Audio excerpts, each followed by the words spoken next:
So, welcome to EMAS Sports, first off. Congrats on winning the Offensive Player of the Month in the 28 plus division. Your stats from last month include going 9 for 11 at the plate, scoring 7 runs, and driving in 8 for the Lowell Angels. What's the secret behind your success during that stretch? Anyone that knows me knows that I kind of obsessed with hitting. My entire day job is I'm a full-time baseball coach essentially. I work at Powerhouse Sports in Seabrook, in which we have clinics going year round, in which I'm always in the cage with the kids coaching. And every now and then when I get a chance to get in the cages, I take my opportunity. And I'm pretty much blessed to like have baseball be my life and to make a full-time wage doing it. Not only do lessons and clinics, but we have teams all the way from 10 to 17. Hell, today I was at Clark University coaching my 17U team earlier today before it started raining down. So yeah, man, I'm always around baseball. So like I kind of take the men's league as an opportunity to work on the stuff that I preach in the cages to see if it works. You know what I'm saying? Kind of workshop some ideas. And lately I seem to be in a pretty good groove. And yeah, hopefully I can keep it up. All right, well, on that note, you also lead the 28 plus division in hits and RBIs. So, how do you describe your approach at the plate that you describe to the kids that you work with, and also, show to your teammates on a game-to-game basis as well? I would probably just say from an approach standpoint, I'm always looking for something firm in a spot that I like it. You know what I'm saying? In the zone first. And then at that point, I adjust if I got two strikes. My secret essentially is not to get to two strikes. You can't strike out if you don't get strike two. So like if I'm aggressive early in the count, 9 times out of 10 I get something I can handle. So that's pretty much that. And hitting is mostly mental, man. Like you gotta have some confidence. You gotta have somewhat of a plan. And at that point, you just go up there and you just see ball, hit ball. I've seen I've seen kids with phenomenal mechanics like struggle because like their just approach or their confidence isn't on point. And on the flip side, I've seen questionable mechanics like work because the kid just has the audacity to be confident. You know what I'm saying? So that's just kind of like my approach going about it. It's mostly mental than it's anything else, man. All right, and then you've obviously also been in different leagues for a while, since I believe 2015, at least according to the Metro League Yeah.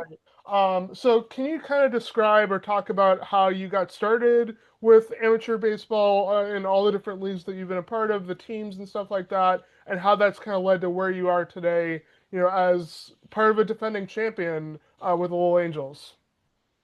Yeah. It started in the North Shore Baseball League, um, with the Bistony Bombers, who is not a team anymore. It's way back, throwback from way back. And it was essentially just a way to get at bats in between college seasons. And once I got out of college and stopped playing, like I love the game. I'm not just gonna stop playing because I'm not in the school. So I found a way to, stay active and have some fun. And naturally, I found my way into the cable, into leagues like the CHBL, into this league. So like, I'm just fortunate. There's a lot of good baseball around me, so I get a chance to play, man. I mean, with all that time that you've had, playing baseball, coaching, have you had a favorite moment or a favorite game that kind of sticks with you and will stick with you for the rest of your life? I mean, as far as an amateur or like in college, because like I could probably pick two sides of the coin there. I mean, let's do one of each. One in the Okay. amateur baseball league, whether it's the BMBL or any other league, and as well as college or coaching in general too. I've been blessed to kind of like have success at every level. When I was at Northern Essex as a freshman, sophomore, we went to the national championship game in the World Series, and that was my freshman year. And then my sophomore year, we got bounced a game early or whatever. But ultimately, my senior year when I transferred to New England College, it was the first time that school has ever been in a conference championship. And we ended up winning it for the first time in school history. And not just that, we took it a step further by beating a number 2 seed nationally in the University of Southern Maine in a 15 or 16 inning battle. Like one of my friends, Sean Cormier, threw 7 innings in relief and got the win. Like that was probably the most entertaining baseball game I've ever been a part of. Now, like as an amateur and a men's league player, I didn't really have any team success up until recently with teams like the Giants from the cable and the CHBL and now with the Angels. So like it's just kind of hit me all at once, this amateur baseball success, and it's been a fun ride. And I've been fortunate to work with some guys like Nick Panzini, who manages the G-Men and who's one of my best friends in the world, and then Mark, who I've known for years, who's always giving me an opportunity to play. So guys like that I'll forever be indebted to for giving me a chance to play. I I don't think Mark is appreciated enough. You know what I'm saying? Like he gives the players an opportunity to have a say. Like a lot of coaches would kind of like have this iron fist about it. Oh, we're going to do it this way, this way. I think he knows and trusts the guys that he brings onto his team to like, hey guys, like, what do you think the plan should be here? So like, I appreciate that, and that gives everyone a chance to be heard, and it ended up equating to a championship last year. You know what I'm saying? So like, Mark, players coach, man, knows and trusts who he has on his team, and again, man, like just does so much for his team and the other team that he manages as well. Like that guy is always putting the guys that plays for him first, and I'll always appreciate that, man. Well, I'll definitely have to have him on his channel at some point down the road. You So should. we'll definitely hook that up at some point. So um, now, kind of moving to this season for the Angels, you guys were undefeated in the month of May. Have now won 5 straight games. Obviously, the rain has kind of played a part in that too, and we'll get to that a little bit later. But you guys started off kind of having a rough start to the season, losing 11-1 on the to the Spinners on a delayed opening day. How were you guys able to bounce back from a defeat like that, and now have 5 straight wins going into this game with the Boston Expos tomorrow? I think actually our struggles last year kind of prepared us to deal with any kind of like anomaly like that. So like last year, I think we started off all right, and then we went on an absolute schneid, and we just couldn't get a game. And then the Cape tournament happened. We ended up bonding a little bit, and we came back. We ran the table on everybody. So like we don't panic if we lose a game badly or if we're down, because like we've been there and we've made it work in those situations. It's different when you're always winning and then you lose and then the panic button gets hit. We don't have that because at any given moment, we know we can beat anybody. At the same time, you can lose to anybody because it's baseball. Well, that's one of the best parts of baseball is that it's 100%. unpredictable. You never know what you're going to get on a game-to-game basis, and every year is different too. And you just got to approach it, with having the right leadership, having the right players around, right mentality, and obviously Brock Riley has been a big part of that success as well with his pitching on the mound and his hitting as well. So, if you want to kind of describe his impact and how important he is to your team. I would say I am blessed to get this award because you look at Brock's offensive stats and he's got the same thing I got. I mean, I might have a couple RBIs on him.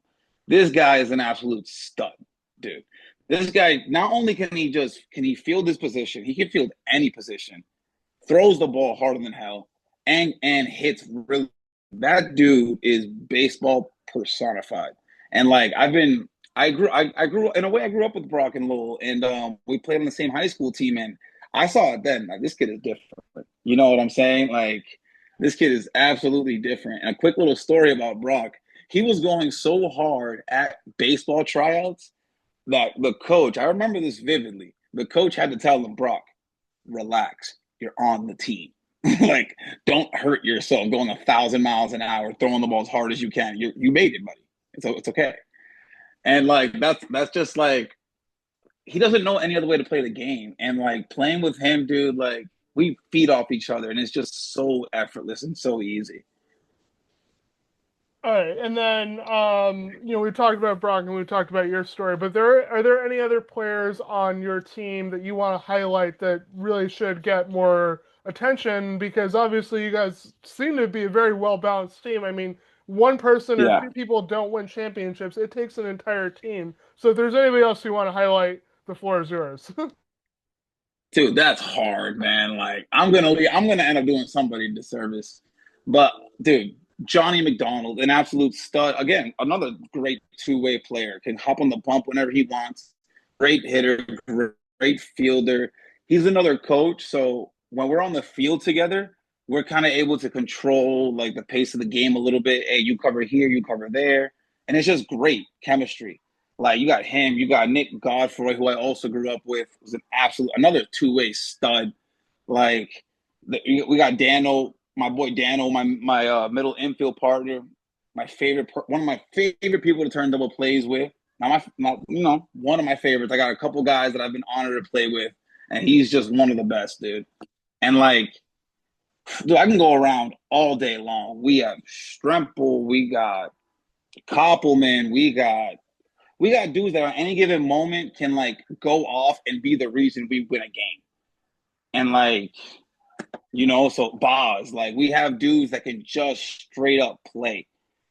We have dudes that are willing to die for the cause.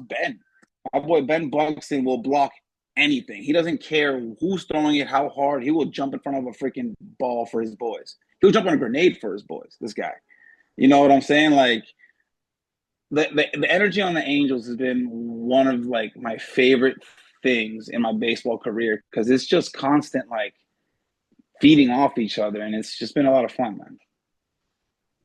Well, moving into your next game, obviously, you guys have a new game at a new stadium that you're going to be playing at, or your first game at the stadium at, I believe, Letcher Park in Lowell. And Yep. so, with that game against the Expos, what's going to be the key to winning, playing against them? I mean, it really does sound tacky, dude, but like energy is so real in the game of baseball. And yes, like the X's and O's, you got to execute pitches, you got to be aggressive in the box. But like, if we're just out there like having fun and just trying to compete at a high level, I don't think there's many teams that can, take us out on our best day. Again, it's baseball, anything can happen, but I like, I really do feel like when we're rolling, it's just infectious and it's damn near unstoppable. And last year in the playoffs, it showed that.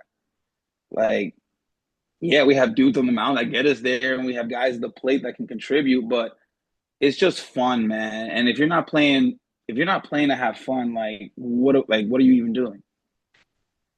And obviously, like I said, it's going to be your first game at the stadium, in Lowell, for the first time this year. What excites you about playing here?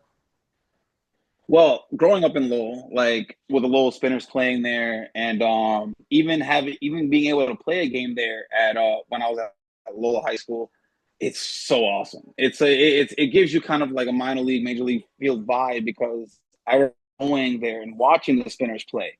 You know what I'm saying?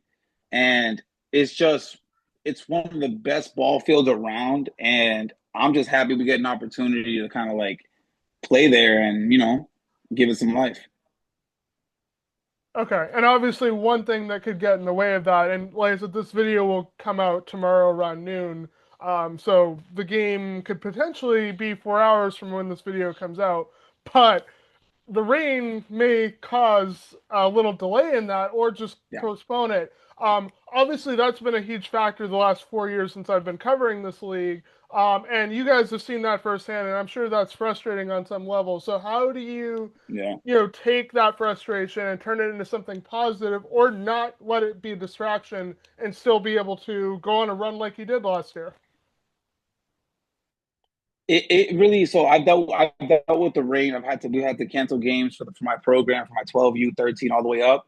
It's been an absolute nightmare. You got to text coaches, you got to text umpires, you got to it just, but with all that being said, I told the coaches in our program, I told the kids in our program, like, hey, we're getting like held back every single weekend. You should come out there on fire because we at this point it's ever so rare that we get to touch the field. So when we do get a chance to touch it, be grateful and play all out. You know what I'm saying? So that's kind of the way I would spin it to my teammates or the kids that I'm coaching. All right, so this may be a bit of a hard question for you because again, you guys have a lot of great talent on your team. But who's going to be your team MVP this season and why?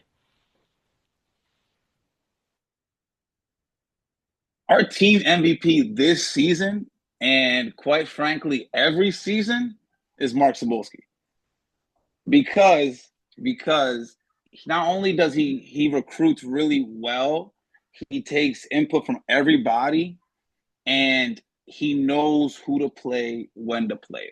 Like I could pick a position player stats wise, this, that, and the other, but like at the end of the day, he's kind of the guy moving the chess pieces, and we wouldn't be us without him. So All right, fair enough. And then next question: what team will be the biggest threat to you guys repeating as champions and why? dude, like we've had battles with absolute. I think we've beaten everybody. We've also lost everybody. I'm pretty sure at one point or another. So dude, the Expos are always good.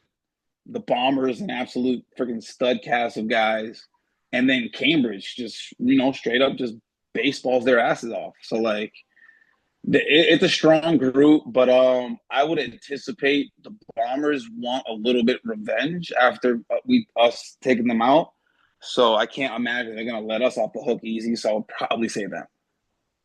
Well, I was just gonna say, my last video was actually on, or one of my last videos was actually on a Bombers game, and it was amazing watching them just relentlessly, you Mm-hmm. know, battle through a game where it was like back and forth. It was the first 3 innings were scoreless, Yeah, and then all of a sudden, boom, yeah, like that, they just exploded for 9 runs, and I'm sure that's something that you see, and you're like, all right, we got to be able to match that, when we play them. And I don't yeah. know when your next game against them will be, but it makes sense that they're on that list of teams that, if you're not playing well or you have a bad day, they will get you like that.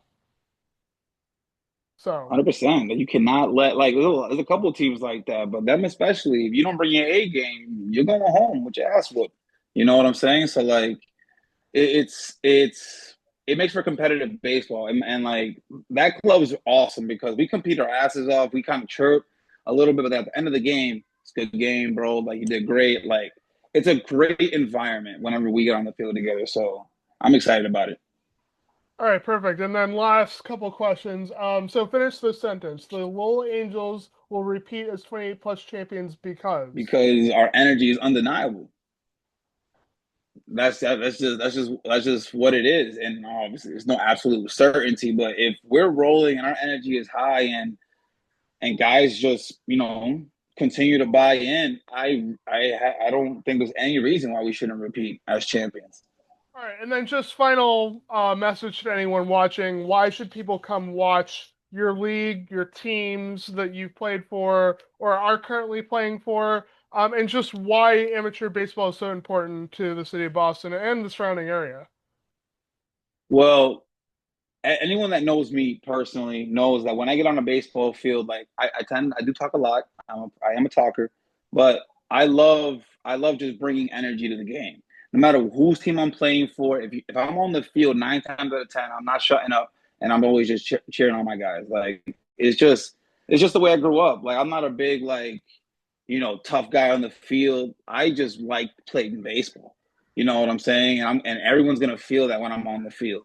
And to your second part of the question is, I think amateur baseball is important because it allows guys like me who really do love the game an outlet to compete in a familiar way. And just because you get older doesn't mean you have to stop competing. I think competing is healthy mentally. I think working towards a common goal is healthy. So any environment that pretty much facilitates that is always going to be a good idea. And amateur baseball is a great example of it.